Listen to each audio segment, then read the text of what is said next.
ಗೊತ್ತಿಲ್ಲ. ಆದಿಶಕ್ತಿ ಮುಂದೆ ಯಾವುದನ್ನು ಕೂಡ ಮರೆಮಾಚೋಕ್ಕಾಗಲ್ಲ ಅಂದ್ಕೊಳ್ತೀನಿ.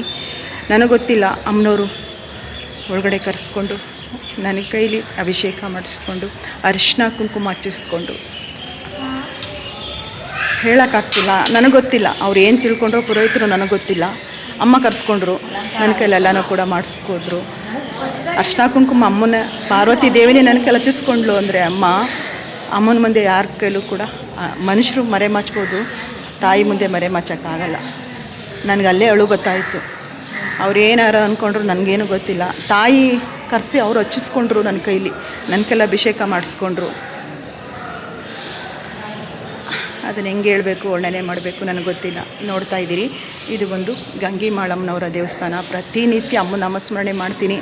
ಭಾಮಗಳೇ ಅಂತ ಒಳಗಡೆ ಕರೆದು ನಾನಿರೋ ಪರಿಸ್ಥಿತಿ ನಿಮ್ಗೆ ಗೊತ್ತಿರಬಹುದು, ಮನುಷ್ಯರಿಗೆ ಗೊತ್ತಿರ್ಬೋದು. ಅಮ್ಮನವ್ರಿಗೂ ಕೂಡ ಎಲ್ಲ ಗೊತ್ತು. ನನ್ನ ಕೈಲೆಲ್ಲ ಮಾಡಿಸ್ಕೊಂಡ್ರು. ಇವತ್ತು ಅರಿಶಿನ ಕುಂಕುಮ ಮಡ್ಲಕ್ಕಿ ಸಾಮಾನು ಎಲ್ಲ ಸೇವೆನೂ ನನ್ನ ಕೈಲಿ ಮಾಡಿಸ್ಕೊಂಡ್ರು ಅಂದಾಗ ನಾನು ಪುಣ್ಯ ಮಾಡಿದ್ದೀನಿ ಅಂತ ಅಂದ್ಕೊಂಡಿದ್ದೀನಿ. ತಾಯಿ ಅನುಗ್ರಹ, ಅಮ್ಮನವರ ಅನುಗ್ರಹ ಖಂಡಿತ ಇದೆ. ಸರ್ವ ಮಂಗಳ ಮಾಂಗಲ್ಯೆ ಶಿವೆ ಸರ್ವಾರ್ಥ ಸಾಧಿಕೆ ಶರಣೆ ತ್ರ್ಯಂಬಕೆ ದೇವಿ ನಾರಾಯಣಿ ನಮೋಸ್ತುತೆ. ಅಮ್ಮನವರೇ ನನ್ನ ಕೈಲಿ ಅರಿಶಿನ ಕುಂಕುಮ ತಗೊಂಡ್ರು ಅಂದರೆ ನಾನೆಷ್ಟು ಪುಣ್ಯವಂತಿ ಅಲ್ವಾ. ಹಾಯ್, ನಮಸ್ಕಾರ. Welcome back to my YouTube channel Saritha Sannidhi vlogs ಚಾನಲ್ಗೆ ನಿಮ್ಮೆಲ್ರಿಗೂ ಪ್ರೀತಿಯಿಂದ ಸುಸ್ವಾಗತ ಹೇಳ್ತಾ, ಎಲ್ಲರೂ ಚೆನ್ನಾಗಿದ್ದೀರಾ ಅಂತ ಭಾವಿಸ್ತೀನಿ.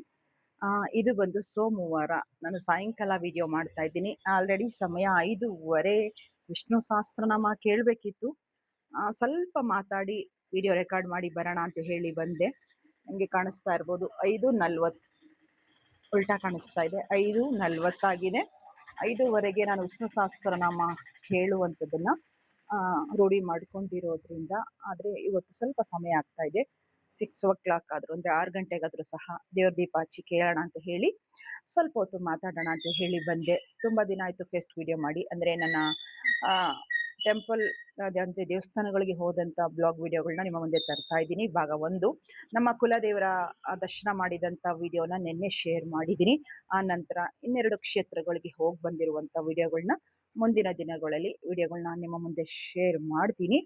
ಹುಣಸೂರಿನಲ್ಲಿ ಮಳೆ ಬರುವಂಥ ಎಲ್ಲ ಮುನ್ಸೂಚನೆ ಕಾಣಿಸ್ತಾ ಇದೆ. ತುಂಬ ಮೋಡ ಆಗಿದೆ. ಸಣ್ಣ ಹನಿ ಸಹ ಆಗ್ತಾ ಇದೆ. ಮಳೆ ಅಂತ ಖಂಡಿತ ಬರುತ್ತೆ. ವಾತಾವರಣ ನೋಡಿದ್ರೆ ಗೊತ್ತಾಗ್ತಾ ಇದೆ. ನಿಮ್ಮೂರ ಕಡೆ ಎಲ್ಲ ಮಳೆ ಆಗ್ತಾ ಇದೆಯಾ ಏನು ಅಂತ ಹೇಳಿ ಕಮೆಂಟನ್ನು ಮಾಡಿ. ಎಲ್ಲರೂ ಕೂಡ ಬರೀ ರೈತ ವರ್ಗದವ್ರಿಗೆ ಮಾತ್ರ ಮಳೆ ಬೇಕು ಅಂತಲ್ಲ, ಪ್ರತಿ ಜೀವಿಗಳಿಗೂ ಕೂಡ, ಪ್ರಾಣಿ ಪಕ್ಷಿಯಿಂದ ಹಿಡಿದು ಎಲ್ಲ ಜೀವಿಗಳಿಗೂ ಸಹ, ಭೂತಾಯಿಗೂ ಸಹ ಮಳೆಯ ಅವಶ್ಯಕತೆ ತುಂಬ ಇರೋದ್ರಿಂದ ಒಳ್ಳೆ ಮಳೆ ಆಗಲಿ ಅಂತ ನಾವೆಲ್ಲರೂ ಕೇಳ್ಕೊಳ್ಳೋಣ. ರೈತರು ಅವರು ಖುಷಿಯಾಗಿದ್ದು ಚೆನ್ನಾಗಿದ್ದರೆ ನಾವು ಹೊಟ್ಟೆ ತುಂಬ ಊಟ ಮಾಡೋದಕ್ಕೆ ಸಾಧ್ಯ ಆಗೋದಲ್ವಾ. ನಾವು ಕೂಡ ದೇವಸ್ಥಾನಗಳೆಲ್ಲ ಹೋಗಿ ಬಂದ್ವಿ. ತುಂಬಾ ಟಯರ್ಡ್ ಅಂತ ಅನ್ನಿಸ್ತು. ಏಕೆಂದರೆ ಬಿಸಿಲು, ತುಂಬ ಬಿಸಿಲಿದೆ ಆ ಸೈಡೆಲ್ಲ. ನೋಡಿ, ಬಂದು 1 ದಿನ ಪೂರ್ತಿ ನಾನು ಸುಧಾರಿಸ್ಕೊಂಡಿದ್ದೀನಿ.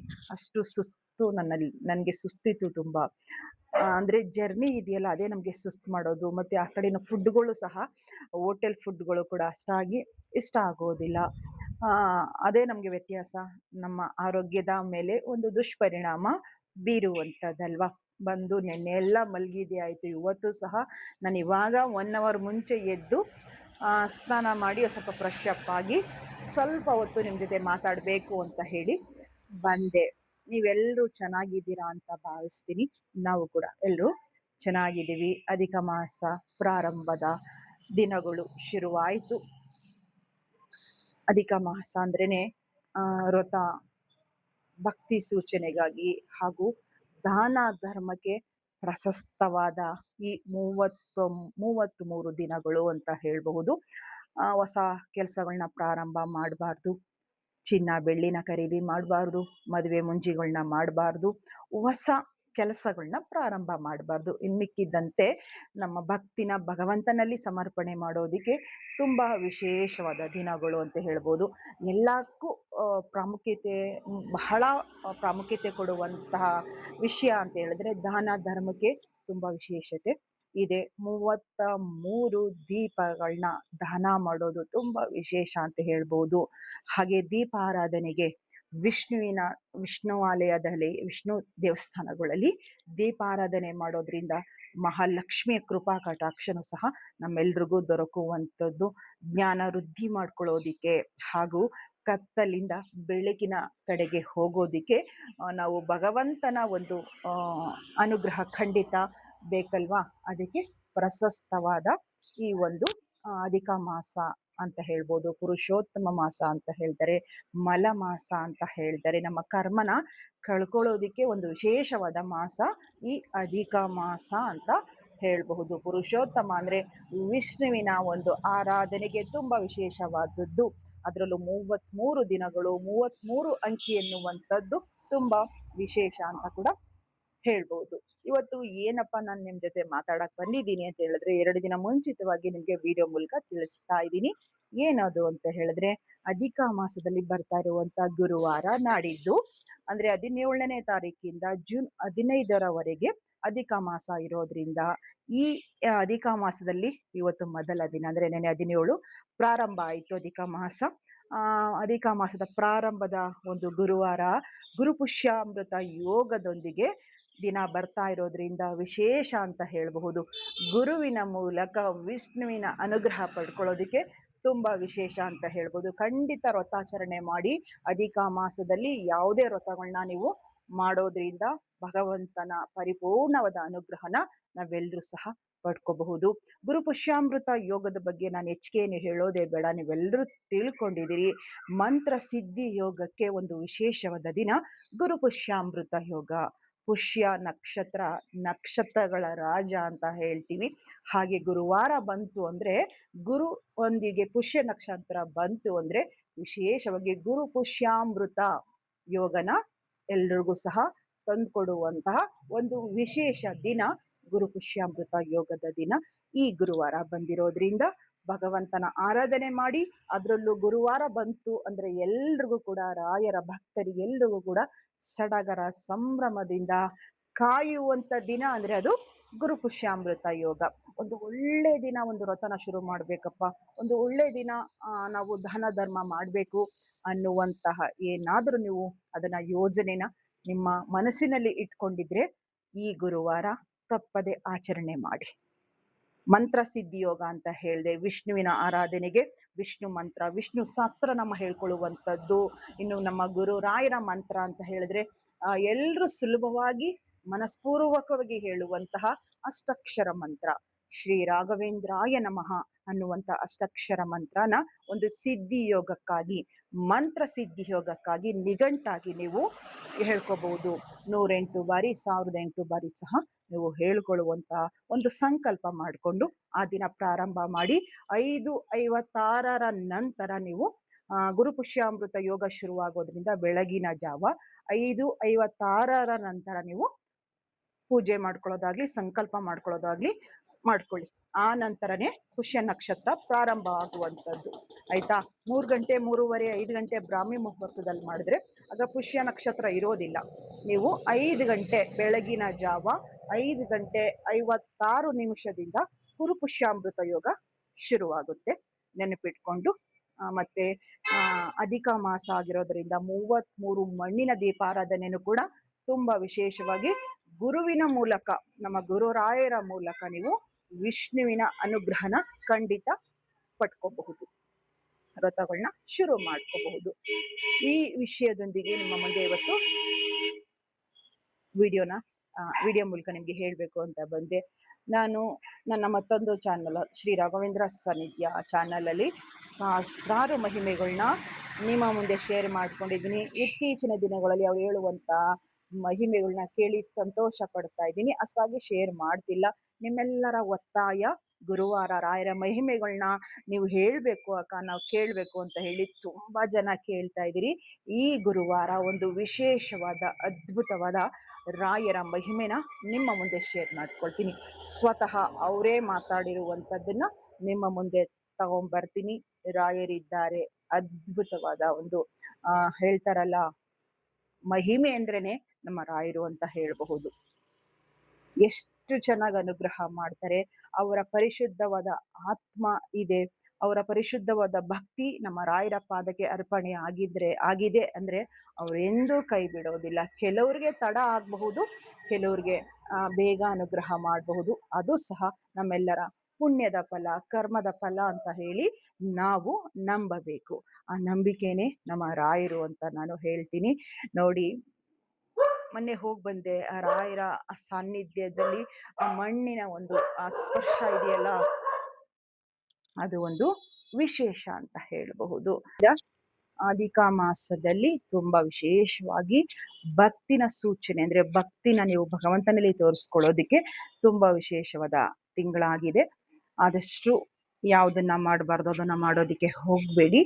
ಯಾಕೆ ಅಂತ ಹೇಳಿದ್ರೆ ಏನಾಗ್ಬಿಡುತ್ತೆ ಅದು ಇದು ಅಂತ ಹೇಳಿ ಪ್ರಕೃತಿಗೆ ವಿರುದ್ಧವಾಗಿ ನಡ್ಕೊಳ್ಳುವಂತ ಪ್ರಯತ್ನನ ಖಂಡಿತ ಮಾಡಬೇಡಿ. ಇದು ನಂಬಿಕೆಯ, ನೀವು ನಂಬ್ತಿರೋ ಬಿಡ್ತಿರೋ ಗೊತ್ತಿಲ್ಲ, ಶಾಸ್ತ್ರನ ಅದನ್ನ ನಂಬಲೇಬೇಕು ನಾವು, ಅಲ್ವಾ? ನಾನಂತೂ ತುಂಬಾ ನಂಬ್ತೀನಿ. ಆ ನಂಬಿಕೆನೆ ನಾನು ಭಗವಂತ ಅಂತ ಭಾವಿಸ್ತೀನಿ ಯಾವಾಗ್ಲೂ ಸಹ. ನಮ್ಗೆ ಒಳ್ಳೇದಾಗಿದೆ, ಮತ್ತೊಬ್ರಿಗೂ ಒಳ್ಳೇದಾಗ್ಬೇಕು ಅನ್ನೋ ಮನಸ್ಥಿತಿ ಎಲ್ಲರಲ್ಲೂ ಇದ್ದಾಗ ಅಲ್ಲೇ ನಾವು ಪುಣ್ಯನ ಸಂಪಾದನೆ ಮಾಡ್ಕೊಳ್ತೀವಿ. ಹಾಗೆ ನಾನು ನಮ್ಮ ಮೈಲಾರ ಲಿಂಗೇಶ್ವರ ದರ್ಶನ ಮಾಡ್ಕೊಂಡೆ. ಒಬ್ರು ಕಮೆಂಟ್ ಅಲ್ಲಿ ಹಾಕಿದ್ರು, ಮೈಲಾರ ಲಿಂಗೇಶ್ವರನ ಆ ಕಮೆಂಟ್ ನ ಹಾಕ್ತೀನಿ ನೋಡಿ. ವೀರಭದ್ರ ಸ್ವಾಮಿ ಅನ್ಕೊಂಡಿದ್ದೆ, ನೀವು ಇಲ್ಲ ಮರಾಠಿಸಾ ಅಂತ ಏನೋ ಕೇಳಿದರೆ. ಖಂಡಿತ ಇಲ್ಲ, ಮರಾಠಿಸ್ ಅಲ್ಲ, ನಾನು ಅಚ್ಚ ಕನ್ನಡತಿ. ನನ್ನ ಪ್ರಾಂತ್ಯ ಬಂದು ಮೈಸೂರು, ನನ್ನ ತವರೂರು ನನ್ನ ಗಂಡನೂರು ಎರಡು ಸಹ ಮೈಸೂರು ಜಿಲ್ಲೆಗೆ ಸೇರಿರುವಂಥವಳು. ಅಚ್ಚ ಕನ್ನಡತಿ, ಹೆಮ್ಮೆಯಿಂದ ಹೇಳ್ಕೊಳ್ತೀನಿ.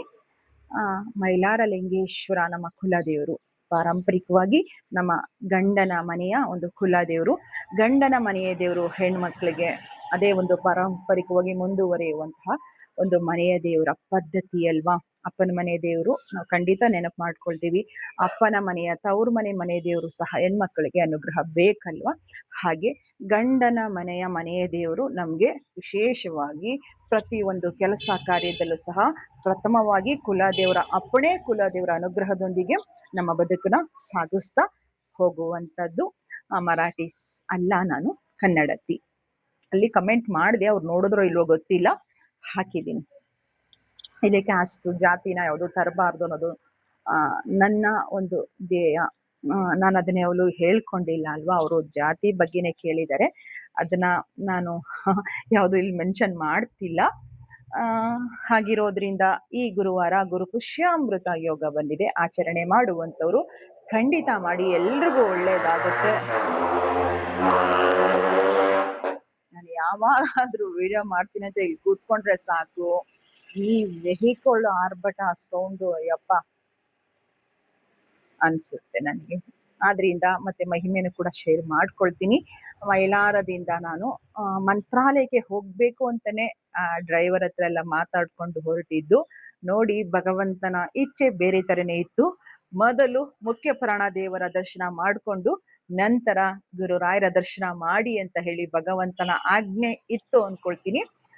ನಮ್ಮ ಕುಲದೇವರ ದರ್ಶನ ಮುಗಿಸ್ಕೊಂಡು ನಾನು ತುಂಬಾ ಬಾರಿ ಹೇಳಿದ್ದೀನಿ, ನಮ್ಮ ಮನೆಯವರೊಟ್ಟಿಗೂ ಸಹ ನಾನು 2 ಬಾರಿ ನನ್ನ ಅರ್ಕೆ ತೀರಿಸೋದಿಕ್ಕೆ ನಾನು ಗಂಧ ಲೇಪನ ಒಂದು ಅರ್ಕೆ ಮಾಡಿದ್ದೆ. ಮಾಡಿದಾಗೆಲ್ಲ ನನಗೆ ನಮ್ಮ ಮುಖ್ಯ ಪ್ರಾಣ ದೇವರು ಅನುಗ್ರಹ ಮಾಡಿ 2 ಸಲ ಸಹ ನಾನು ಹೋದ ಸಲ ನಮ್ಮ ಮನೆಯವರು ತೀರ್ಕೊಳ್ಳೋದಕ್ಕೆ 3 ತಿಂಗಳು ಮುಂಚೆನೂ ಕೂಡ ಹೋಗಿ ನಮ್ಮ ಕುಲದೇವರು ಮತ್ತೆ ಯಲಗೂರು ಆಂಜನೇಯನ ದರ್ಶನ ಮಾಡ್ಕೊಂಡು ಅಲ್ಲಿ ಹೋಳಿಗೆ ಸೇವೆ ಮಾಡಿಸಿ ಬಂದಿದ್ದು. ಭಗವಂತ ಈ ಸಲನು ಸಹ ನಾನು ವ್ರತಾಚರಣೆ ಮಾಡ್ತಾ ಇದ್ದೆ. ನಮ್ಮ ಮನೆಯವರು ಹೋಗಿ ವರ್ಷದವರೆಗೆ ನಾನು ಯಾವುದೇ ವ್ರತಗಳನ್ನ ಆಚರಣೆ ಮಾಡಿಲ್ಲ. ಯಾವ ದೇವಸ್ಥಾನಗಳು ಕೂಡ ನಾನು ಅಷ್ಟಾಗಿ ಹೋಗಿಲ್ಲ 3 ತಿಂಗಳವರೆಗೂ.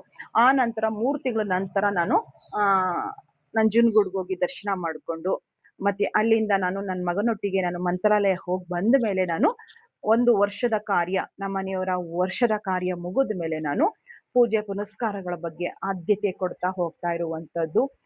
ಮೈಲಾರದಲ್ಲಿ ನಡೆದಂತ ಒಂದು ವಿಶೇಷವಾದ ಆ ಸನ್ನಿವೇಶ, ಆ ಕ್ಷಣನ ನಾನು ನೆನ್ಕೊಳ್ಳೇಬೇಕು. ತುಂಬಾ ಅಳು ಬಂದಿದ್ದೆ ನನಗೆ. ಅಲ್ಲಿ ಪಾರ್ವತಮ್ಮ ಮತ್ತೆ ಗಂಗಿ ಮಾಳವ್ವ ದೇವಸ್ಥಾನ ಇದೆ. ಮೈಲಾರ ಲಿಂಗೇಶ್ವರನ ಗರ್ಭಗುಡಿಯ ಪಕ್ಕದಲ್ಲಿ ಗಂಗಿ ಮಾಳವರ ದೇವಸ್ಥಾನ ಇದೆ.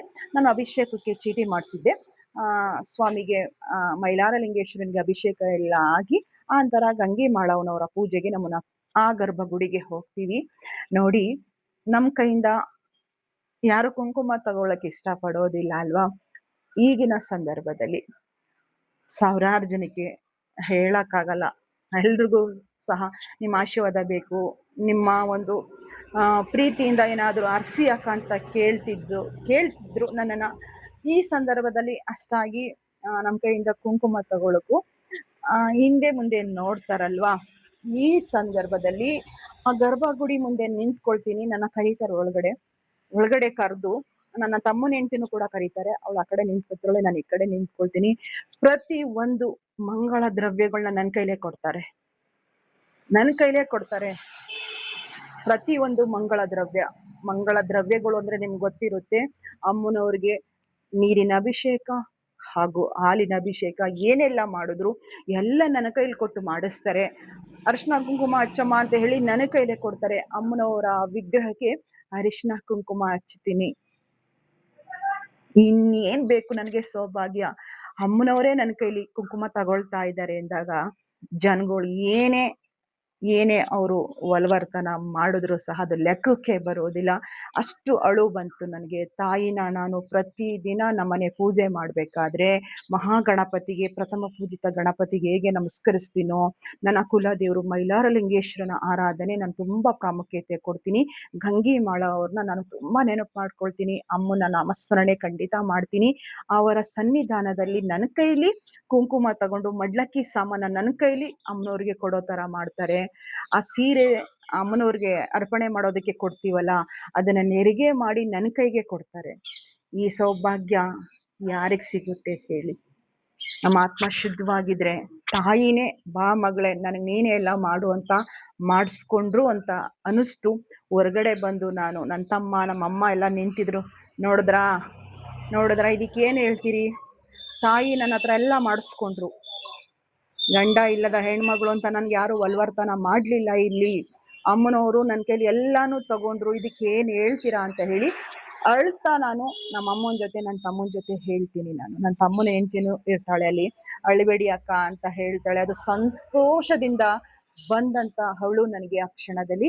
ಆಗ ಯಾರು ವಿಡಿಯೋ ಮಾಡಿಲ್ಲ. ಅಮ್ಮನವ್ರಿಗೆ ನಾವು ಮಾಡಿದಂತ ಅಭಿಷೇಕ, ಅರಿಶಿನ ಕುಂಕುಮ, ಮಂಗಳ ದ್ರವ್ಯಗಳ ಮಡಲಕ್ಕಿ ಸಾಮಾನು ಕೊಡೋ ಸಮಯದಲ್ಲಿ ಎಲ್ಲ ನನ್ನ ಕೈಲಿ ಮಾಡಿಸಿದ್ರಲ್ಲ, ಅದ್ಯಾವುದು ಅವ್ರು ಯಾರು ವಿಡಿಯೋ ಮಾಡಿಲ್ಲ. ಆ ಕಡೆ ನಿಂತ್ಕೊಂಡವ್ರು ಯಾರಿಗೂ ಅವ್ರಿಗೆ ವಿಡಿಯೋ ಮಾಡೋ ಅವ್ರಿಗೆ ಗೊತ್ತಾಗಿಲ್ಲ. ನಾನು ಆ ದುಃಖ ಸಂತೋಷ ಒಟ್ಟಿಗೆ ಬಂದಾಗ ಹೇಗೆ ಕರಳು ಚುರುಕನ್ನುತ್ತೋ ಆ ಒಂದು ಕ್ಷಣನ ನಾನು ಆ ಕ್ಷೇತ್ರದಲ್ಲಿ ಅಮ್ಮನವರ ಮುಂದೆ ಅನುಭವಿಸ್ತೆ. ನಾನು ಅಮ್ಮನವರ ಅನುಗ್ರಹ ನನಗೆ ಖಂಡಿತ ಇದೆ. ಯಾಕೆ ಅಂತ ಹೇಳಿದ್ರೆ, ಅನಾಥೋ ದೇವತೋ ರಕ್ಷತಃ ಅಂತ ನಾನು ಎಷ್ಟು ಬಾರಿ ಹೇಳಿದ್ದೀನೋ, ನನ್ನ ಪ್ರತಿ ಒಂದು ಹಳುನು ಸಹ ಅಮ್ಮನವರ ಅಭಿಷೇಕ ತರ ಕಾಲಿಗೆ ನೀರು ಬೀಳ್ತಿತ್ತು. ನನಗೆ ನಾನು ಒಂದೊಂದು ಹನಿನೂ ಸಹ ಆ ನೀರಲ್ಲಿ ಮಿಕ್ಸ್ ಆಗಿ ಹೋಗ್ತಿತ್ತು.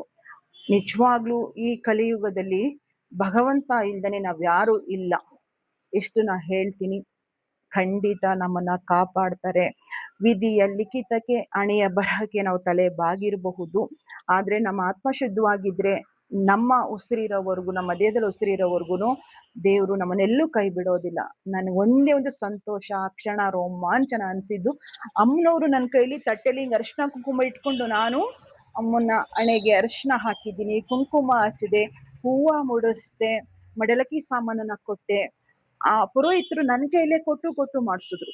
ನನಗೆ ಗೊತ್ತಿಲ್ಲ, ಆ ಪುರೋಹಿತರು ನೆಪ ಮಾತ್ರ ಆದ್ರು ಅಲ್ಲಿ. ನನಗೆ ಅಮ್ಮನವರೇ ಮಾಡಿಸ್ಕೊಳ್ತಾ ಇದ್ದಾರೆ, ಅಮ್ಮನವರು ಹೇಳ್ತಾ ಇದ್ದಾರೆ ಅನ್ನುವಂತ ಆ ನಂಬಿಕೆ ಇದೆಯಲ್ಲ, ಆ ಕ್ಷಣದಲ್ಲಿ ನನಗೆ ಕಣ್ಣೀರಿನಿಂದ ಅಮ್ಮನವರ ಅಭಿಷೇಕನ ನಾನು ಮಾಡಿದ್ದೀನಿ. ಇದನ್ನ ಹೇಗೆ ವರ್ಣನೆ ಮಾಡಬೇಕು ಅಂತ ಗೊತ್ತಿಲ್ಲ. ತುಂಬಾ ಖುಷಿ ಆಯ್ತು, ತುಂಬಾ ಸಂತೋಷ ಆಯ್ತು. ನಾನು ಒಂಥರ ನೋವಿನಲ್ಲಿದ್ದೆ. ನಾನು ನಿನ್ನೆ ವಿಡಿಯೋದಲ್ಲಿ ಹೇಳ್ಕೊಂಡಿದ್ದೀನಿ. ಈ ನಡೆದಂತ ಈ ಒಂದು ಅವಿಸ್ಮರಣೀಯ ಕ್ಷಣ ನನ್ನ ದೇಹದಲ್ಲಿ ಉಸಿರಿರೋವರೆಗೂ ಅಮ್ಮನ ನಾಮಸ್ಮರಣೆ ನಾನು ಎಂದೂ ಬಿಡೋದಿಲ್ಲ. ಎಲ್ಲಾ ವಿಷಯದಲ್ಲೂ ಸಹ ತುಂಬಾ ದೊಡ್ಡ ಮಟ್ಟದಲ್ಲಿ ಅಭಿವೃದ್ಧಿ, ಯಶಸ್ಸನ್ನ ಕೊಟ್ಟು ಕಾಪಾಡ್ತಾರೆ ಅನ್ನೋದು ನನಗೆ ಗೊತ್ತಿದೆ. ಆ ನಂಬಿಕೆನೇ ನನ್ನ ದೇಹದ ಒಂದು ಉಸಿರು ಅಂತ ಅಂದ್ಕೊಳ್ತೀನಿ ಸ್ನೇಹಿತರೆ. ಇವತ್ತಿನ ವಿಡಿಯೋ ತುಂಬಾ ಲೆಂತಿ ಆಗುತ್ತೆ. ನಾನು ತುಂಬಾ ನಿಮ್ ಜೊತೆ ಮಾತಾಡೋದಿದೆ. ಖಂಡಿತ ಯಲಗೂರು ಆಂಜನೇಯನ ದರ್ಶನ ಹೇಗಾಯ್ತು, ಅಲ್ಲಿನ ಪೂಜೆ ವಿಧಾನ ಹೇಗಿತ್ತು, ಆನಂತರ ಮಂತ್ರಾಲಯದಲ್ಲಿ ಹೇಗೆಲ್ಲ ಸೇವೆಗಳು ನಡೀತು ಅನ್ನೋದು ಸಹ ನಿಮ್ಮ ಮುಂದೆ ಮುಂದಿನ ವಿಡಿಯೋಗಳಲ್ಲಿ ಶೇರ್ ಮಾಡ್ಕೊಳ್ತೀನಿ. ಮತ್ತು ಗುರುಪುಷ್ಯಾಮೃತ ಯೋಗ ಹಾಗೆ 33 ದಿನಗಳ ಅಧಿಕ ಮಾಸದ ಒಂದು ವಿಶೇಷ ಮಾಸ ಆಗಿರೋದ್ರಿಂದ ಎಲ್ರೂ ಭಕ್ತಿ ಶ್ರದ್ಧೆಯಿಂದ ಆಚರಣೆ ಮಾಡಿ. ಮುಂದಿನ ನನ್ನ ಡೈಲಿ ಬ್ಲಾಗ್ ವಿಡಿಯೋದೊಂದಿಗೆ ನಿಮ್ಮ ಮುಂದೆ ಬರುವಂಥದ್ದನ್ನು ಮಾಡ್ತೀನಿ. ಇವತ್ತಿನ ವಿಡಿಯೋ ನಿಮ್ಮೆಲ್ರಿಗೂ ಇಷ್ಟ ಆಗಿರುತ್ತೆ ಅಂತ ಭಾವಿಸ್ತೀನಿ. ಇಷ್ಟ ಆಗಿದ್ರೆ ತಪ್ಪದೆ ಲೈಕ್ನ ಕೊಟ್ಟು ಸಪೋರ್ಟ್ ಮಾಡಿ. ಪಕ್ಕದಲ್ಲಿ ನೀವು ಲೈಕ್ ಕೊಟ್ಟ ತಕ್ಷಣ ಹೈಪ್ ಅನ್ನೋ ಒಂದು ಬಟನ್ ಬರುತ್ತೆ, ನೀವು ಪಾಯಿಂಟ್ ಕೊಡಬಹುದಲ್ಲಿ, ಅದನ್ನು ಕೂಡ ಆಕ್ಟಿವ್ ಮಾಡ್ಕೊಳ್ಳಿ. ನಿಮ್ಮೆಲ್ಲರ ಪ್ರೀತಿಯ ಸಪೋರ್ಟ್ ಖಂಡಿತ ಈ ನಿಮ್ಮ ಚಾನಲ್ಗೆ ಬೇಕು. ಗುರುವಾರ ನೀವೆಲ್ಲರೂ ನಿರೀಕ್ಷೆ ಮಾಡುವಂಥ ರಾಯರ ಮಹಿಮೆ ವಿಡಿಯೋನ ನಿಮ್ಮ ಮುಂದೆ ತಗೊಬರ್ತೀನಿ. ಆಯ್ತಾ? ಬಲ್ಲ ಮುಂದಿನ ವಿಡಿಯೋದಲ್ಲಿ ಸಿಗ್ತೀನಿ. ಎಲ್ರಿಗೂ ಒಳ್ಳೆಯದಾಗಲಿ. ನಮಸ್ಕಾರ.